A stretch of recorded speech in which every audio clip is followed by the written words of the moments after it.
बिस्मिल्लाहिर्रहमानिर्रहीम। अस्सलामु अलैकुम दोस्तों, उम्मीद है आप सब खैरवाफियत से होंगे।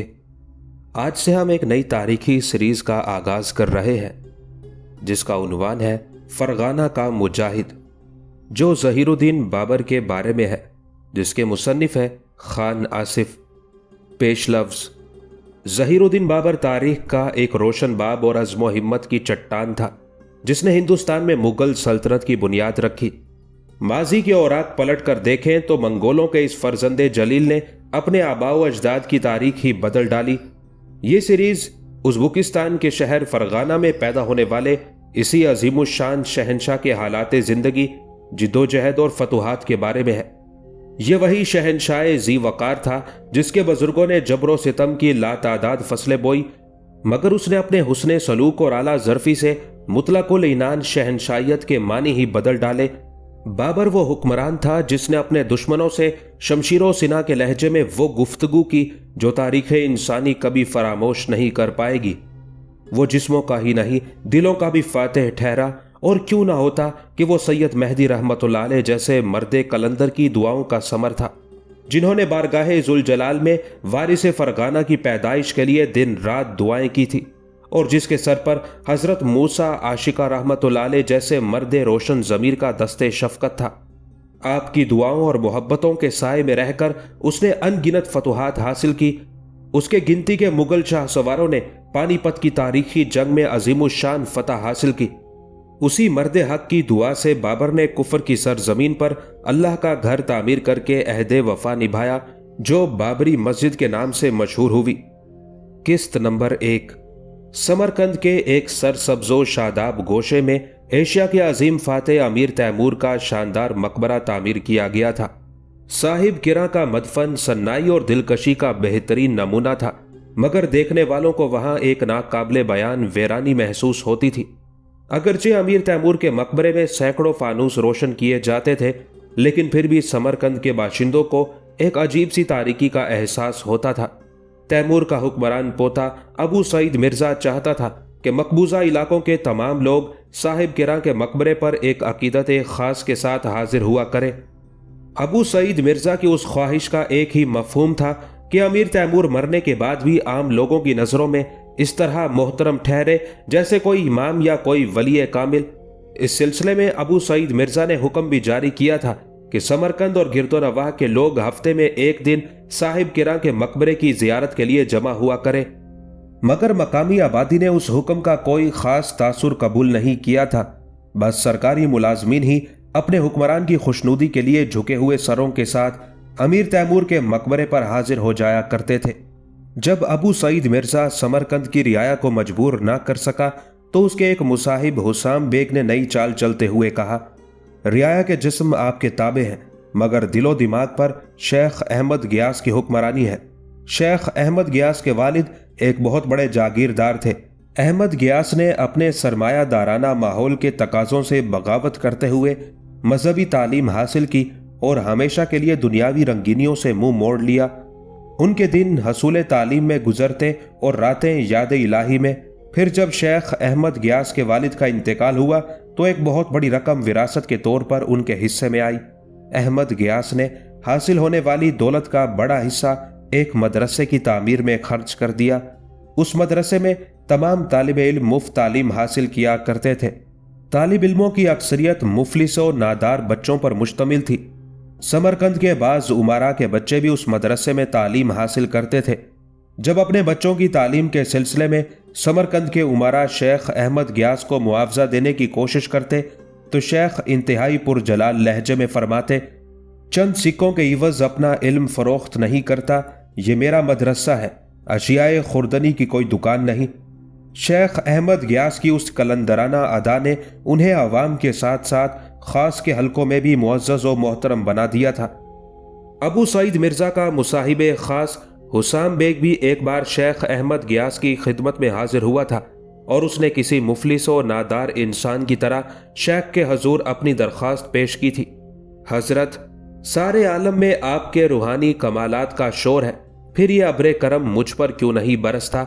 मुझे बताने वालों ने बताया है कि अगर एक बार आपकी नजर करम मेरी जानिब उठ जाए तो गर्दिश वक्त के सारे अंदाज बदल जाएंगे और मैं आसानी के साथ वजारत खजाना के मनसब तक पहुंच जाऊंगा। शेख, बस यही मेरा एक ख्वाब है जिसे देखते देखते आंखें पत्थराने लगी हैं। अगर आपकी दुआओं से मुझे मेरे ख्वाबों की ताबीर मिल गई तो आपके मदरसे के नसीब भी जाग जाएंगे। मैं इस नापुख्ता इमारत को नया अंदाजे तामीर देकर महल्लाते शाही के मुकाबिल खड़ा कर दूंगा। अभी हुसाम बेग के उन दिल आजार जुमलों की गूंज बाकी थी कि शेख अहमद गियास पर हालत जलाल तारी हो गई। रब्बे बेनियाज की कसम, अगर अबू सईद मिर्जा मेरे रूबरू ये दावा करता तो फिर मैं उसे जवाब देता, तुझसे क्या कलाम करूं कि तू तो उसकी गलियों का खारिश ज़दा कुत्ता है। फौरन इस जगह से उठ जा और अपने आका के तलवे चाट, यहां तक के वक्त मालूम आ पहुंचे और फिर तुझे मालूम हो जाए कि तकदीर किसे कहते हैं। हुसाम बेग एक रियाकार और कमीना इंसान था। शेख अहमद गियास के मकतब से निकलकर उसने दिल ही दिल में अहद किया था कि वो समरकंद के उस फाकाकश दरवेश को माफ नहीं करेगा। आज वही हुसाम बेग बड़ी अय्यारी के साथ अबू सईद मिर्जा को शेख अहमद गियास के खिलाफ भड़का रहा था। तू गलत कहता है हुसाम बेग। अपने मुसाहिबे खास की बात सुनकर अबू सईद मिर्जा ने इंतहाई तुंदो तेज लहजे में कहा, तू ये क्यों भूलता है कि अहमद गियास के बाप दादा हमारे अरफा वाला खानदान के नमकख्वार थे। फिर अहमद गियास अहले समरकंद के दिलों पर किस तरह हुकूमत कर सकता है? नहीं, हरगिज नहीं। यह कहते कहते जोशे जज्बात से अबू सईद मिर्जा का चेहरा तमतमाने लगा था। अपनी शमशीर आबदार की कसम, हमारे इक्तदार में कोई दूसरा शरीक नहीं हो सकता। वो कोई गोशा नशी दरवेश हो या कोई ताले आजमा सियासतदान, अहले समरकंद के जिस्मों पर ही नहीं दिलो दिमाग पर भी हमारी ही हुक्मरानी है। अबू सईद मिर्जा के चेहरे पर नखवत व गरूर का गहरा रंग उभर आया था। अबू सईद मिर्जा एक दुनियादार हुक्मरान था और हमा वक्त अपनी सियासी फतुहात पर नाजा रहता था। उसने अपनी नौउम्री के जमाने में कई जंगें लड़ी और हैरत अंगेज तौर पर फतह व नुसरत से हमकिनार हुआ। अपनी फितरी जहानत के सबब अबू सईद मिर्जा ने हसूल इक्तदार का कोई मौका हाथ से जाने नहीं दिया। जैसे ही फिजा साजगार हुई, अबू सईद मिर्जा ने अपने चचाजाद भाइयों मिर्जा शाहरुख के बेटों के खिलाफ बुखारा में अलम बगावत बुलंद किया और एक खून रेज मार्के के बाद उन पर गालिब आ गया। फिर 855 हिजरी में मौरूसी तख्त पर जलवा अफरोज हुआ। तकदीर कदम ब कदम उसका साथ दे रही थी। नतीजतन अबू सईद मिर्जा ने बहुत ही कम मुद्दत में मावराउल लहर, बदख्शां, काबुल और गजनी को अपने जेर नगी कर लिया। फिर पूरे तुर्किस्तान में उसका सिक्का और खुतबा जारी हो गया और हिंदुस्तान के बाज इलाके भी उसकी सल्तनत में शामिल हो गए। उस वक्त सूरत हाल ये थी कि अबू सईद मिर्जा की फौजें इराक में दाखिल हो गई थी और उसके इक्तदार का दायरा वसीतर होता जा रहा था। अलगरज उन्हीं पेहम फतुहात ने अमीर तैमूर के पोते को हद से ज्यादा मगरूर बना दिया था। जब उसके खुशामदी मुसाहिब हुसाम बेग ने एक बोरिया नशी दरवेश शेख अहमद गियास की हुक्मरानी का नाम लिया तो अबू सईद मिर्जा मुश्ताइल हो गया। मगर अहमद गियास का इस मामले से क्या ताल्लुक है? अबू सईद मिर्जा ने कुछ सोचते हुए पूछा। वो बोरिया नशी फकीर बड़ी उसरत की जिंदगी बसर कर रहा है। हुसाम बेग ने बड़ी एहतियात और होशियारी से अपनी चाल चली। उसके खाली दामन में अपने दस्ते कारकुशा से चंद तिलाई सिक्के डाल दीजिए, वो फाका ज़दा इंसान साहिब किरां की शान में कसीदे पढ़ने लगेगा और फिर अहले समरकंद पर यह राज फाश हो जाएगा कि अमीर तैमूर किस जाहो जलाल के मालिक थे और उनकी बुलंद इकबाली कभी जवाल पजीर नहीं हो सकती। जब वो बोसीदा लिबास फ़कीर फातह आलम की बख्शी हुई खिलत पहनकर अपनी दस्तार से अमीर की कब्र साफ करेगा तो अहले शहर ये मंजर देखने के लिए कतार दर कतार उसी तरफ का रुख करेंगे और इस तरह शाह वाला के फरमाने मुकद्दस की आबरू रह जाएगी। वरना अब तो ये सूरत हाल है कि अगर मैं फातह आलम के हजूर कमजात और बदनसब लोगों की बातें दोहरा दूं तो आसमान टूट पड़ेगा और गुनहगार के होंठ जल कर रह जाएंगे। ये कहते हुसाम बेग ने अबू सईद मिर्जा के पैरों पर सर रख दिया। ए साहिब जाहो जलाल, मुझसे इस फरमाने मुकद्दस की तजलील बर्दाश्त नहीं होती। अगर चंद रोज में शाह वाला के हुक्म की तामील नहीं हुई तो लोगों के दिलों से चंगेज खान के जाननशी की हैबत उठ जाएगी और हजूर के दुश्मन ना साजगार फिजा से गैर मामूली सियासी फायदा उठाने की कोशिश करेंगे।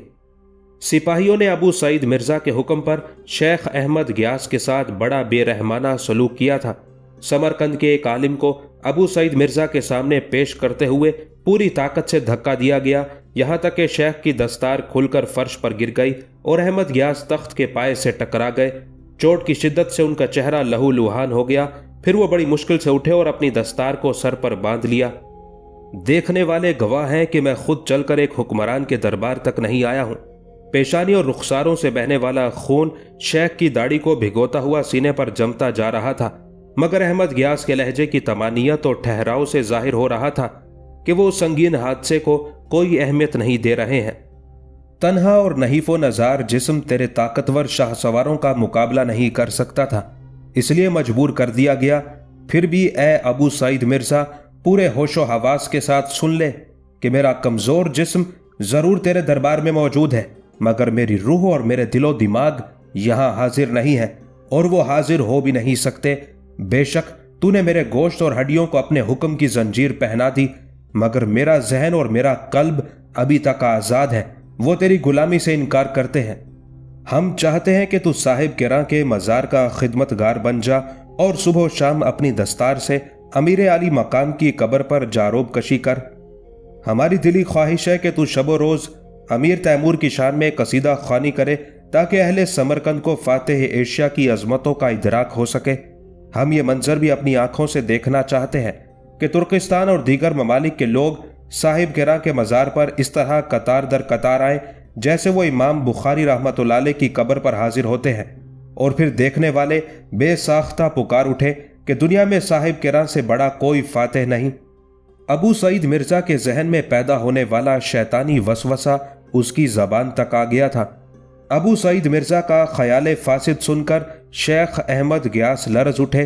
अबू सईद मिर्जा, तेरे सिपाहियों ने मुझे जिस कदर अजियतें पहुंचाई हैं, मैं उन्हें अल्लाह के वास्ते माफ करता हूं।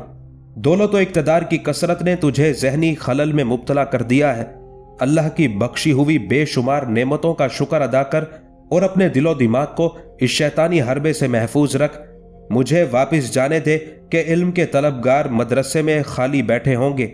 मेरे पास वक्त बहुत कम है। तुझे क्या खबर कि तेरी इस नादानी ने कैसे कीमती लम्हात बर्बाद कर दिए। अबू सईद मिर्जा, मुझे जाने दे और फौरन अपने इस गुनाह से ताइब हो जा कि तेरे पास भी वक्त बहुत कम है। ऐ समरकंद के कूचा गर्द, तुझे मालूम नहीं कि हम हरफ इनकार सुनने के आदी नहीं हैं। अबू सईद मिर्जा गजबनाक होने की बजाय मुस्कुराया। वो एक दरवेश बेसरो सामा की बेचारगी से लुत्फ अंदोज हो रहा था। तू कौन से वक्त की बात कर रहा है? यहां तो सारा वक्त ही हमारी गिरफ्त में है। हम तुझे इस तरह जाने नहीं देंगे। अहले दरबार, तुम गवाह रहना कि हुज्जत पूरी हो चुकी और अल्लाह के इस आजिज बंदे ने अपना फर्ज अदा कर दिया। शेख अहमद गियास ने अबू सईद मिर्जा के दरबारियों पर निगाह की, मगर वहां सब के चेहरों पर नखवत और गरूर का रंग नुमाया था और आंखों में शदीद नफरत की परछाइयां लरज रही थी।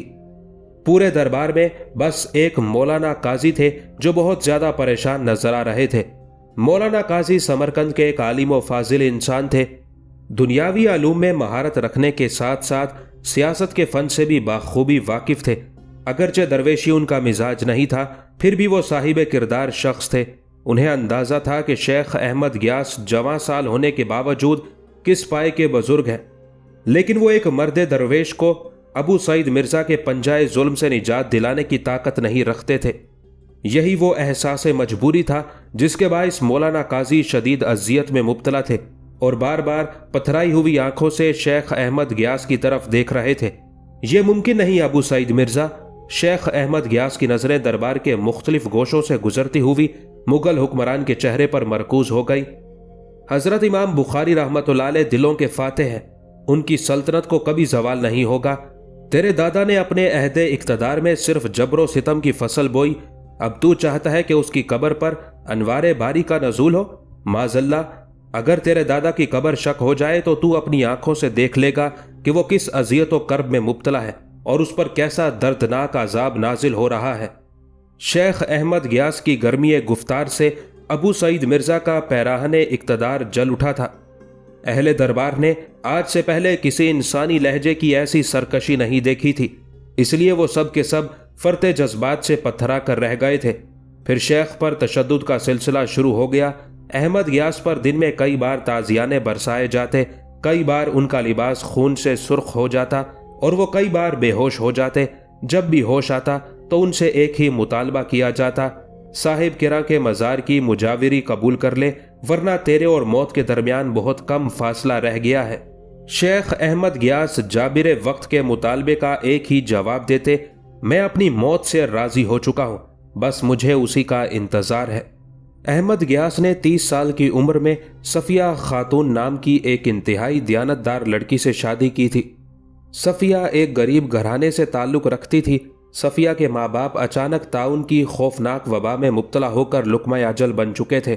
बस दूर की एक रिश्तेदार औरत सारा थी, जो खुद भी अपने शोहर और कई बच्चों के साथ गुर्बत और इफलास की जिंदगी बसर कर रही थी।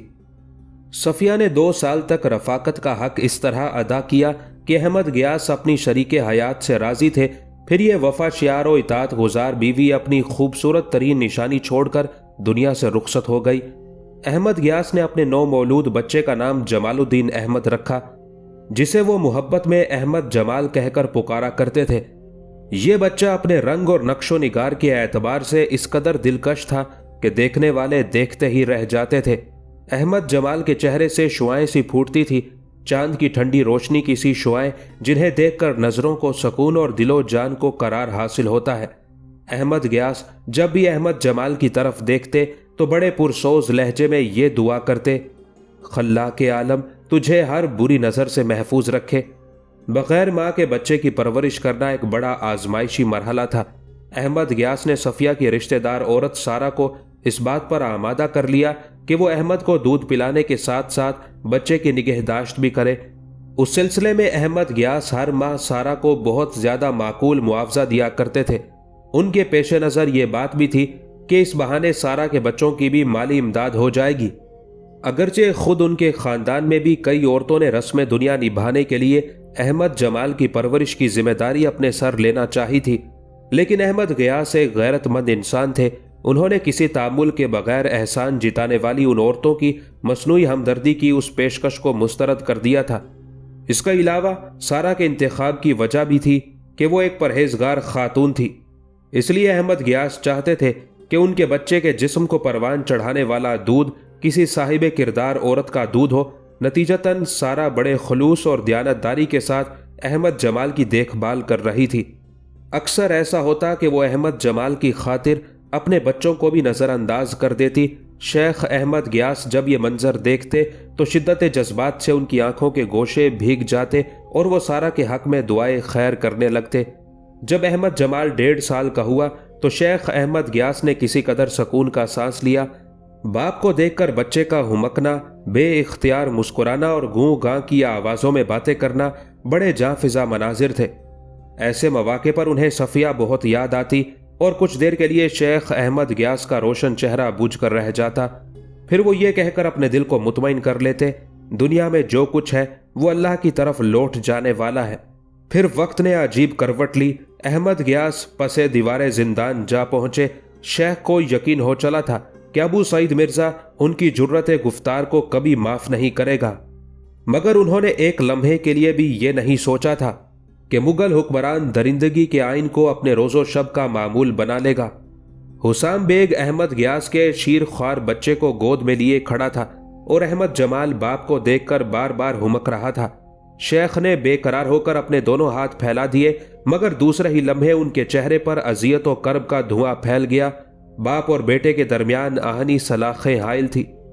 अहमद गियास, तुम्हारे इस खूबसूरत बेटे को कत्ल भी किया जा सकता है।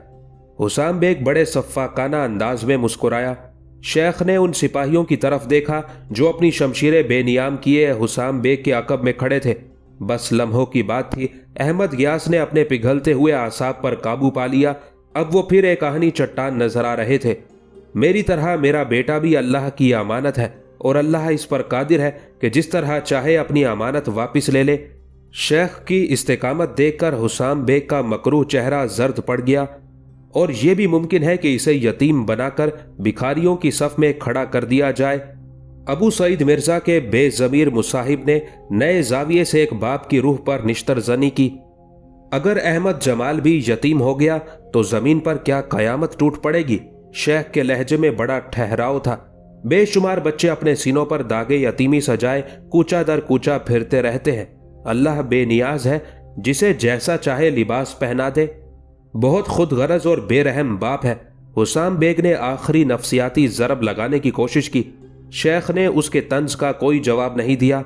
जाने पिदर, इस वक्त अपने बाप की बातों का मफहूम नहीं समझ सकता, मगर आने वाला वक्त तुझे समझा देगा कि तेरा बाप खुदगरज और बेरहम नहीं था। यह कहकर अहमद गियास ने अपने दोनों हाथ सलाखों से बाहर निकाल दिए और बेटे के गुलाब जैसे रुखसारों को छूने की कोशिश की। हुसाम बेग ने फिर उसी दरिंदगी का मुजाहरा किया और तेजी से पीछे हट गया। बाप और बेटे के दरमियान फासला पहले से भी ज्यादा बढ़ गया। अहमद जमाल रोने लगा। शेख का दिल, जो बरगे गुल से भी ज्यादा नर्मो नाजुक था, उसे खून रिसने लगा। अहमद गियास ने नम आलूद आंखों से बेटे की तरफ देखा। अल फिराक मेरे बेटे जमालुद्दीन अहमद, अल फिराक, यह कहकर शेख ने मुंह फेर लिया। फिर जाबिरों की अदालत आरास्ता हुई। दरबारी मुंसिफ काजी उबैद ने मासूम रियाया को बगावत पर उकसाने के जुर्म में अहमद गियास के कत्ल का फैसला सुना दिया। शेख से आखिरी ख्वाहिश पूछी गई तो उन्होंने अपनी अजीजा सारा को तलब करके सरगोशी के अंदाज में वसीयत की, मैं जा रहा हूं, तुम अहमद जमाल का ख्याल रखना।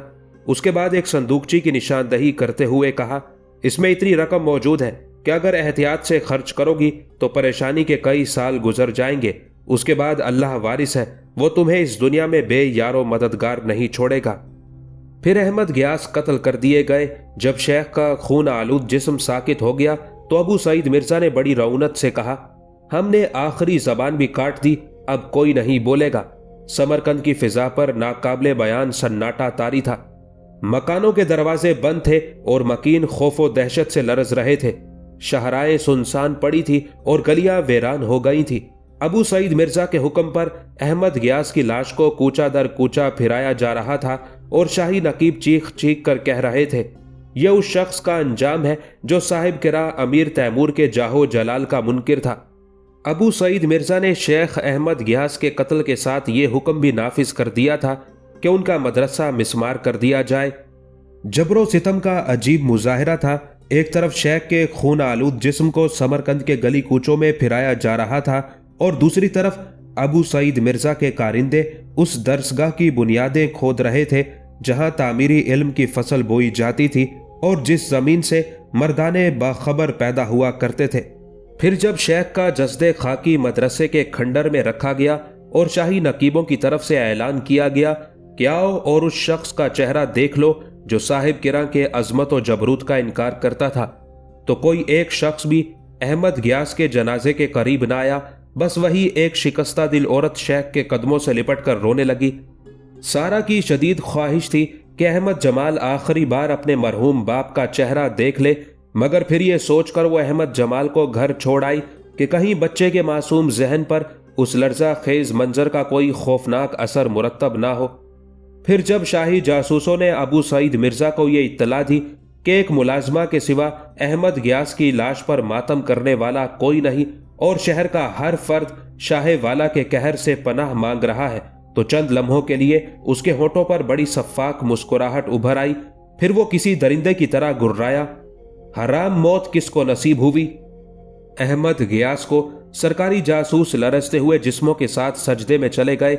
यही मौत उसका मुकद्दर थी और आइंदा भी जो स्याह बख्त साहिब किरा के जलाल की रोशन निशानियों को जुठलाएगा उसे भी ऐसे ही मौत नसीब होगी।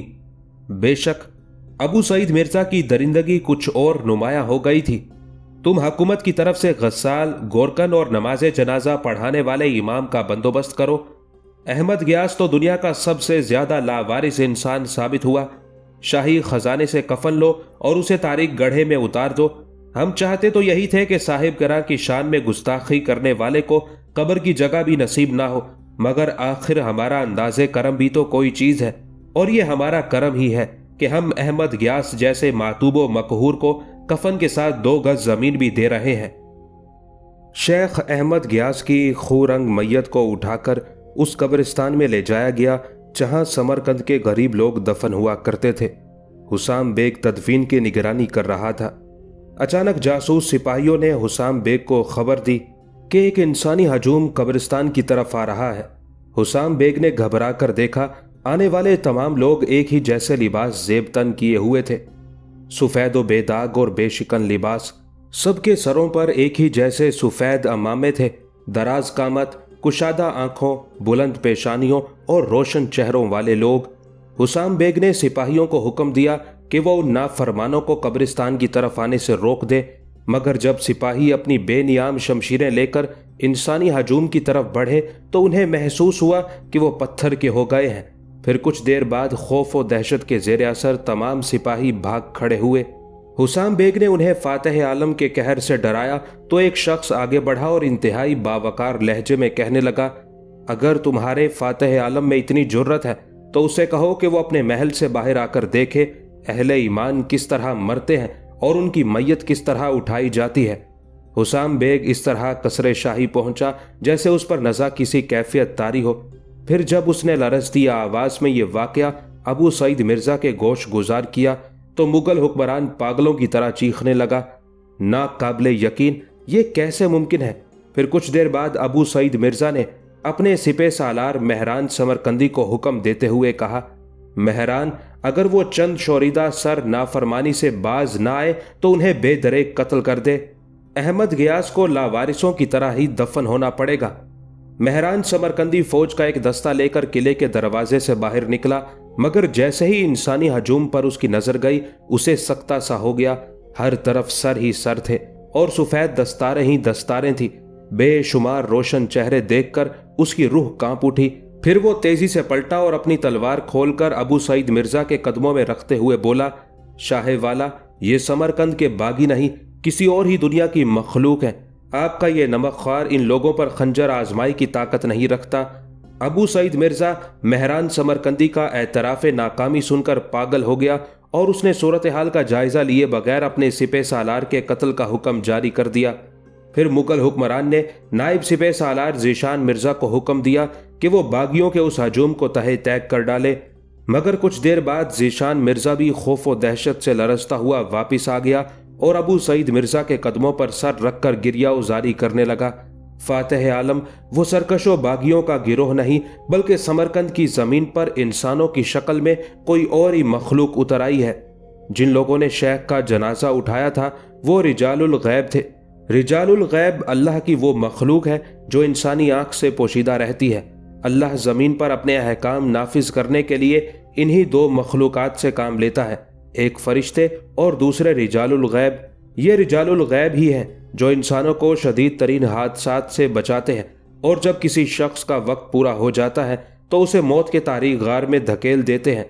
अल्लाह ने रिजालुल गैब को वसी इल्म के साथ बेअंदाज़ा ताकत भी बख्शी है।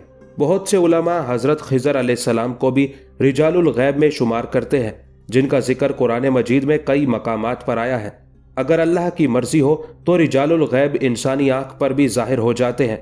शेख अहमद गियास का जनाजा भी रिजालुल गैब ही ने उठाया था।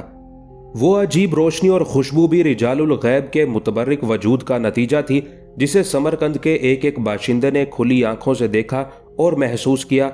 मगर हुक्मरान तबका जो बदतरीन गुमराहियों का शिकार था, अपने मुशाहिदात को शेख अहमद गियास की शोबदाबाजियों से ताबीर करता रहा और तौबा व इस्तगफार करने की बजाय रात भर सुराही व सागर और नगमा और रक़्स से दिल बहलाता रहा। शेख का शीरख्वार बेटा अहमद जमाल कई दिन तक बिलक बिलक कर रोता रहा। बेज़बान बच्चा अपने जज्बों का इजहार करने से कासिर था, मगर सारा जानती थी कि अहमद जमाल को बाप का इंतज़ार है, वो बाप जो अब कभी लौट कर नहीं आएगा। आखिर एक रोज़ सारा शदीद बेकरारी के आलम में अहमद जमाल को लेकर शेख की कब्र पर चली गई। वहाँ अजीब ही आलम था। कुछ देर के लिए सारा को सख्ता सा होकर रह गया। शेख अहमद गियास की पूरी कब्र गुलाब के ताज़ा फूलों से ढकी हुई थी।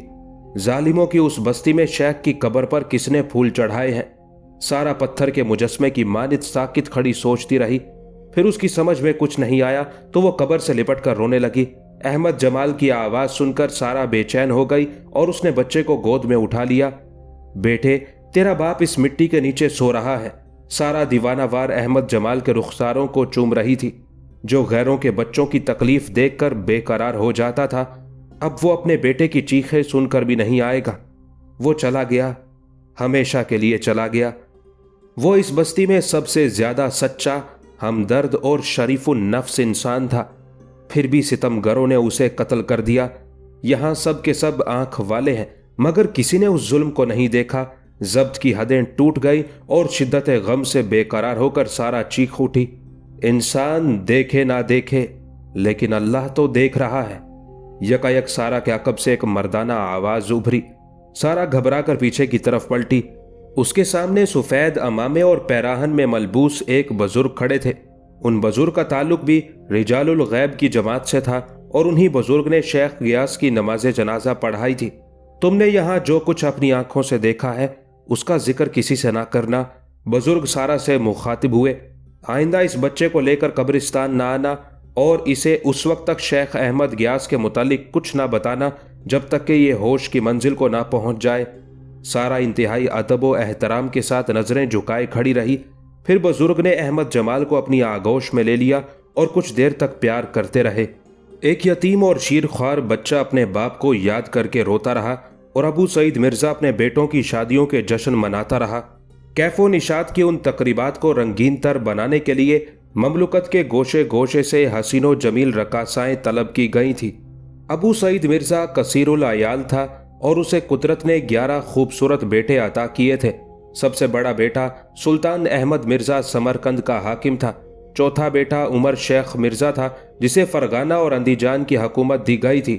शेख अहमद गियास के कत्ल से 1 माह पहले अबू सईद मिर्जा ने बड़ी धूमधाम से सुल्तान अहमद मिर्जा, सुल्तान महमूद मिर्जा और उमर शेख मिर्जा की शादियां की थी। मुगलिस्तान के हुक्मरान यूनुस खान ने अपनी 3 बेटियां अबू सईद मिर्जा के बेटों के अक्त में दे दी थी। यूनुस खान की सबसे छोटी बेटी कुतलो खानम उमर शेख मिर्जा की बीवी थी। उमर शेख मिर्जा 15 दिन तक उस जश्न कैफो निशात में शरीक रहा और फिर अपनी बीवी को लेकर समरकंद से फरगाना चलाया। अब फरगाना की रातें रोशन थी, जामो सुबह खनकते थे और शाही महल पाजेब की झनकारों से गूंजता रहता था। जिस रात समरकंद में शेख अहमद गियास को कत्ल किया गया, उसी रात सैयद अली मेहदी कसरे शाही की एक दीवार से लिपट कर रोते रहे। सैयद अली मेहदी एक खुदा रसीदा बुजुर्ग थे और 40 साल से फरगाना में मुकीम थे। सैयद मेहदी रहमतुल्लाह अलैह की खास आदत ये थी कि वो कभी किसी से गुफ्तगू नहीं करते थे। निस्फ शब के बाद महल के सदर दरवाजे के सामने टहलते रहते और फजर की आजान होते ही अपनी झोंपड़ी की तरफ चले जाते जो दरिया के किनारे उन्होंने अपने हाथ से बनाई थी। कसरे शाही के पहरेदार 40 साल से उनका यही अमल देख रहे थे, मगर आज खिलाफे आदत सैयद मेहदी महल की दीवार से लिपटे ज़ारो कतार रो रहे थे और चीख चीख कर कह रहे थे, जालिमो, तुमने ये क्या किया? सूरज को कत्ल कर डाला। अब हर तरफ अंधेरा ही अंधेरा है। अनकरीब तुम सब के सब बेनिशान हो जाओगे। सैयद मेहदी कई दिन तक इसी तरह आधी रात के वक्त गिरियाव जारी करते रहे। बिलाखिर किले के मुहाफिजों ने उमर शेख मिर्जा को उस वाक़े की इत्तला दी।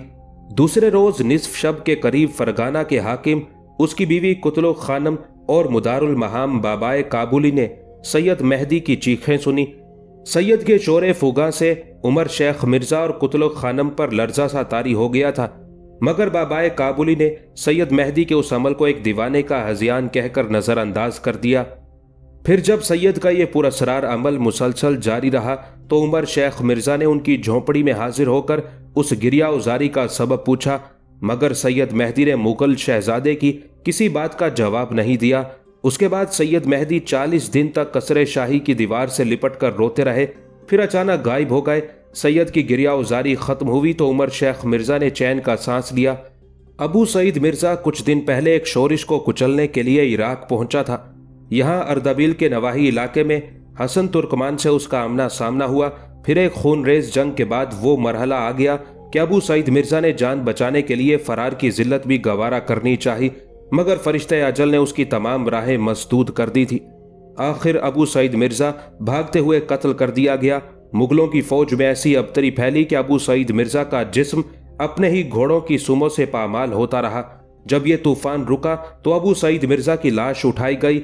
खुद साख्ता फातह आलम का चेहरा इस कदर मस्क हो चुका था कि पहचाना तक नहीं जाता था। जिस रोज अबू सईद मिर्जा इराक में कत्ल हुआ, उसी रात एक बार फिर सैयद मेहदी किले की दीवार के नीचे नमूदार हुए और पूरे जोरों शोर के साथ नाराजनी करने लगे। तू सच्चा, तेरा वादा सच्चा, नहीं है कोई शरीक तेरा, सदा रहे तेरा पाक नाम।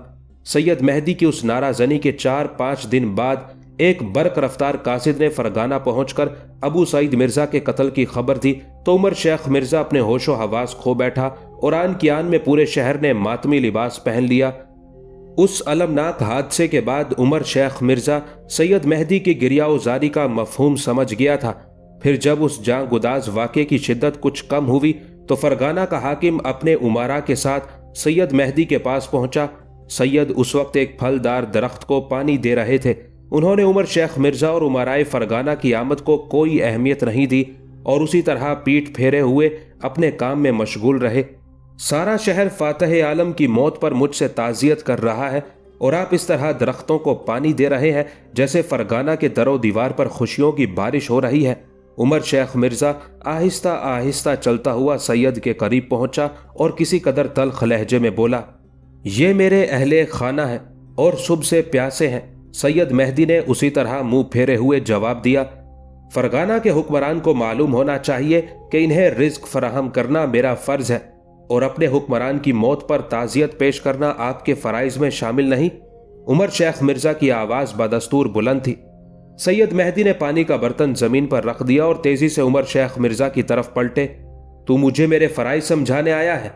यकायक सैयद का लहजा शररबार हो गया था। जब मेरा महबूब कत्ल हुआ था तो मुझसे ताज़ियत करने कौन आया था? ये तेरा जहां दीदा अतालीक, बाकमाल मुदब्बिर, अजीम दानिश्वर, तुझे सियासत के असूल सिखाने वाला और बंदगाने खुदा के हकूक गस्ब करने की तालीम देने वाला। सैयद ने इंतहाई गजबनाक अंदाज में बाबाए काबुली की तरफ इशारा करते हुए कहा, क्या ये आया था मुझे पुरसा देने? और क्या ये तेरे बदमस्त उमारा आए थे मुझसे ताज़ियत करने? और क्या तेरी रियाया मातमी लिबास पहनकर मेरे घर आई थी? बता, कौन आया था मेरे पास? कौन मेरे गम में शरीक हुआ था और किसने मुझसे हमदर्दी के 2 अल्फाज कहे थे? सैयद के होंठ भी जल रहे थे और आंखें भी। सैयद, मैं आपके पास आया था मगर आपने तो मुझसे बात तक ना की। उमर शेख मिर्जा ने बहुत आहिस्ता लहजे में कहा। वो सैयद मेहदी को हालत जलाल में देखकर सहम सा गया था। सैयद अचानक खो से गए थे, जैसे वो कुछ याद करने की कोशिश कर रहे हो। फिर सर पर हाथ रखते हुए रुक रुक कर बोले, हाँ, तू आया था शहजादे, तेरा बहुत बहुत शुक्रिया। एहसान का बदला एहसान के सिवा कुछ नहीं। मैं भी तुझसे तेरे बाप की मौत पर ताज़ियत करता हूं। अल्लाह उसके गुनाहों को माफ फरमाए और तुझे सब्र दे। यह कहकर सैयद मुड़े और दोबारा पानी का बर्तन भरने लगे। सैयद, आपका महबूब कौन था? उसे किसने कत्ल किया? मुझे बताइए, मैं आपके साथ इंसाफ करूंगा। फरगाना का हाकिम बार बार दरख्वास्त करता रहा मगर सैयद मेहदी ने कोई जवाब नहीं दिया। मजबूरन उमर शेख मिर्जा कसरे शाही की तरफ वापस लौट गया।